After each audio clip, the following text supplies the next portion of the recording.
I thought I was watching a movie, Towering Inferno at first.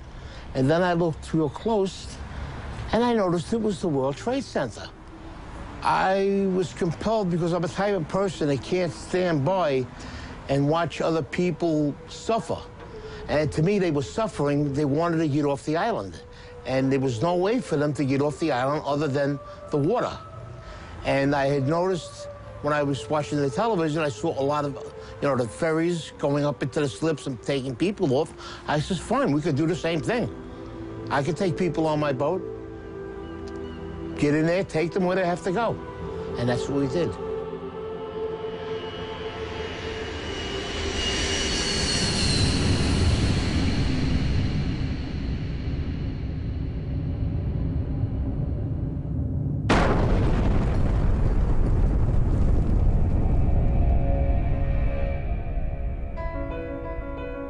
On the morning of September 11th, when the towers came down, millions of people ran for safety. Hundreds of thousands of them ran south to the water's edge. That's when they realized that Manhattan is indeed an island and that they were trapped.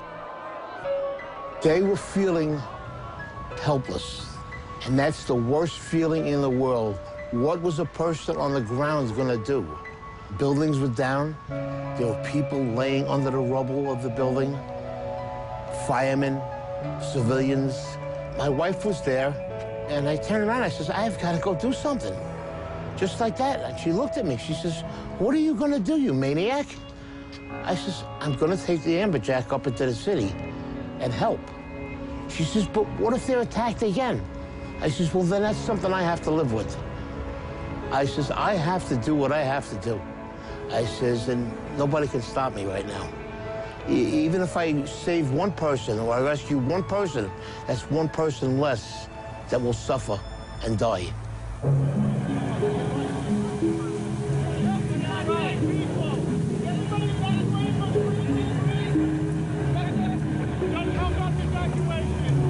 They were trying to evacuate Manhattan because nobody knew what was going on.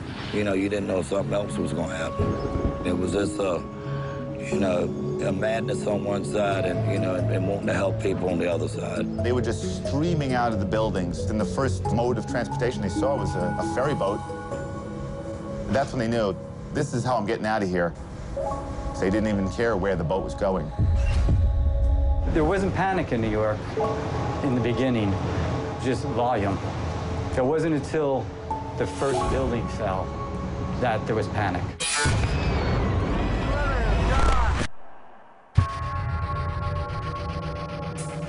You heard the building go down, but we're in the slip, so we can't see it. That's when we started letting go, and then all of a sudden, engulfed. You couldn't see anything.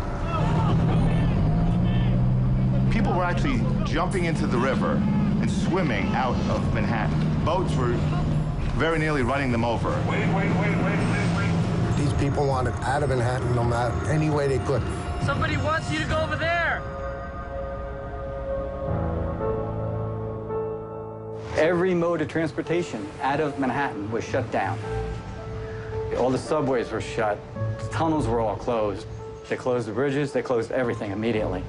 Boats, usually an afterthought in most New Yorkers' minds, were for the first time in over a century the only way in or out of Lower Manhattan. We're going to start evacuating people. Anybody can get over here, we're going to evacuate them. The process actually had already started. There were some boats that were grabbing people, that people were lined up at the walls. On the left, on the left, on the left. It's just human nature. You see people in distress on the seawall in Manhattan begging you to pick them up. You have to pick them up. They didn't know what was going on. They seen the building getting hit with these two planes. As far as they was concerned, we were being bombed. I was wondering if they were going to come on the boat, if they had people with bombs, or if they were going to come on. We're a big orange target in the middle of that harbor. My job is to keep the boat safe, my passengers safe, my crew safe. Everybody was in shock, running around. They didn't want to leave their families. They had loved ones running around the city. Everybody has a baby! Nobody has it! There was one guy ran from the apron and jumped onto the boat. He grabbed onto the metal, climbed up right next to the pilot. So I'm going out there to say something. He slides down to the next deck. So the deckhands get him and go, what are you doing? He goes, I'm jumping for my life. So, you couldn't argue with him there.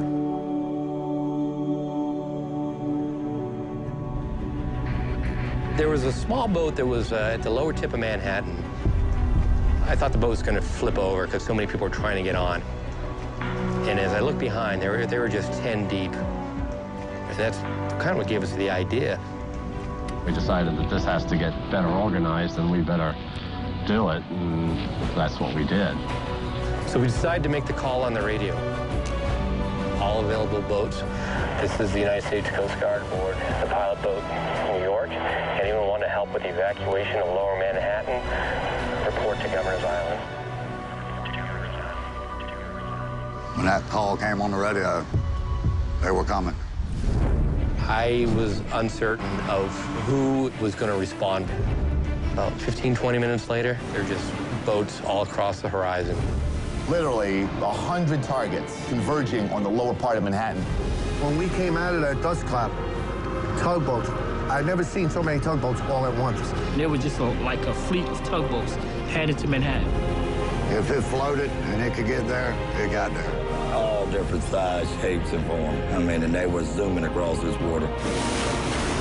Ferries, private boats, party boats.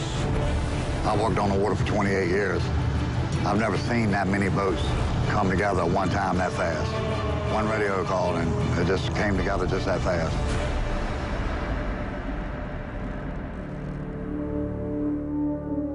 Hundreds of boats converged on the city, leaving the sun-bathed harbor behind them. Dead ahead, the unknown. That was something I won't forget. It was just low, dark, acrid, black smoke. It was like there was a big chimney in Manhattan. When we pulled into Pier 11, the dust was unbelievable. And then out of nowhere, you just kept on seeing people coming. They looked like zombies coming through the fog, and you knew that those were human beings. Don't leave us. Please don't leave us here. Take us. At that point, the Coast Guard said, not how many people are you allowed, how many people can you fit? Come on, guys. Anybody coming? Get your ass over here now. Now. Come on. Boats started hanging, literally would take a bedsheet off a bunk and a can of spray paint and paint their destination on.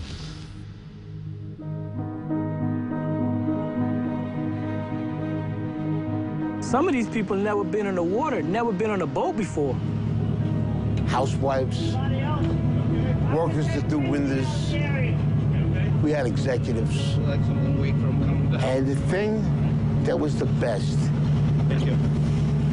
everyone helped everyone. I want you to hold my hand. Come on board. Get inside. One at a time. Get inside. I saw 4 businessmen lifting up an old woman with a seeing eye dog, a German Shepherd, and they lifted her up like a surfboard and passed her over the handrails.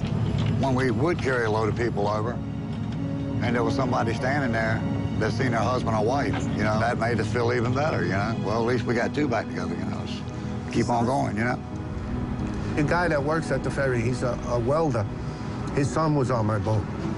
He actually came up.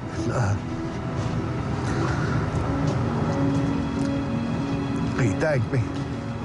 We went back and forth all day long, carrying boatloads, as many as our boat would hold. And it was a lot of people. A lot of people.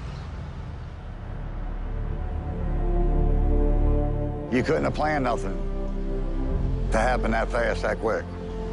No training. This was just people doing what they had to do that day.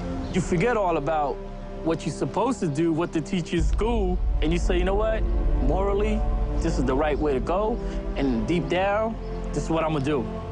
Average people, they stepped up, and when they needed to, they showed me, when the American people need to come together and pull together, they will do it.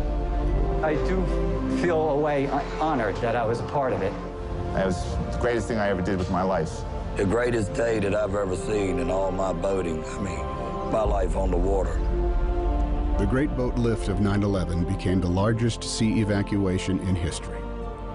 larger than the evacuation of Dunkirk in World War II, where 339,000 British and French soldiers were rescued over the course of 9 days. On 9/11, nearly 500,000 civilians were rescued from Manhattan by boat. It took less than 9 hours.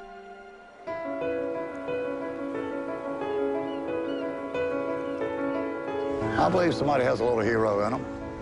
You gotta look in. And it's in there. It'll come out. It need to be. I have one theory in life. I never want to say the word I should have. If I do it and I fail, I tried.